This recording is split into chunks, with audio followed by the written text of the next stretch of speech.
daha güzel olacağını Zaten az inanıyorum ben. olduğu için bizi seviyorsunuz. Uzun olsa sıkar. Ama işte biz mümkünse biraz daha uzatsanız gerçekten çok hoş, çok güzel program. İnşallah. 9. Yani aya şuradan doğru. İnşallah. Tırmanırız inşallah. Oldu. Zirvelere doğru. Buradan Şırnak, Silopi'ye selamlarımı söylüyorum. Çok Bütün teşekkür Silopi'ye ederim. buradan saygıyla hakkınızdan, diyoruz. Yayın hakkınızdan size başarılar dilerim. Umarım daha güzel, daha mutlu yayınlar yaparsınız. Çok teşekkürler. İyi akşamlar diliyorum. Çok sağ olun. Teşekkür ederim. Çok Sağ olun. olasınız. Biz de selamlarımızı gönderiyoruz değerli izleyicimize. Saygılar diyoruz. Evet. Buradan özellikle Silopi'ye, Şırnak Silopi'ye selamlarımızı yolluyoruz. Ta oralardan bize telefonlar geliyor. Değerli seyirciler. O zaman 2 gelsin diyoruz. Ha?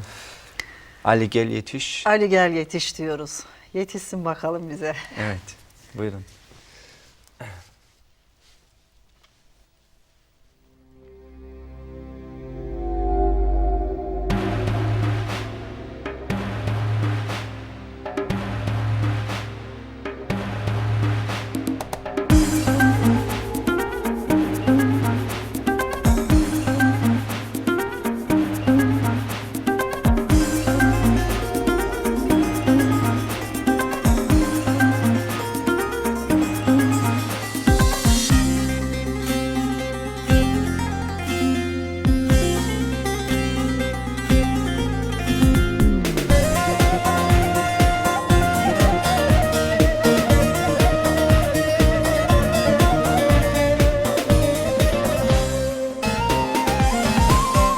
Feryatlar yükseldi çığlık çığlığa, Zülfikar elinde Ali gel yetiş.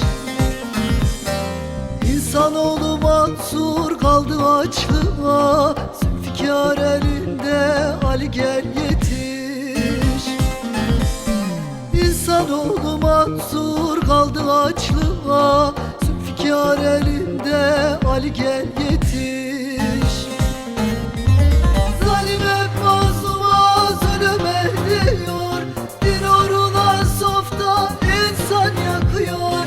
Analar babalar evlat satıyor, Zülfikar elinde Ali gel yetiş. Can can gel yetiş. Analar babalar evlat satıyor, Zülfikar elinde Ali gel yetiş. Can can gel yetiş.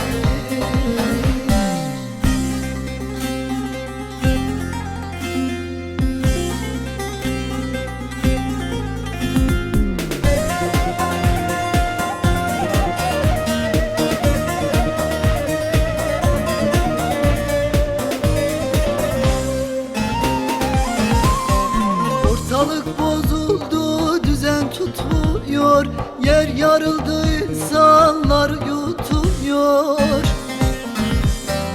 Alev alev olmuş, alev yanıyor, Zülfikar elinde Ali gel yetiş. Alev alev olmuş, alev yanıyor, Zülfikar elinde Ali gel yetiş. Kalmadı tahammül, kalmadı sabır, Kemali der bugün dünya dardadır. Bütün umutlar çıkmayan candadır, Zülfikar elinde Ali gel yetiş.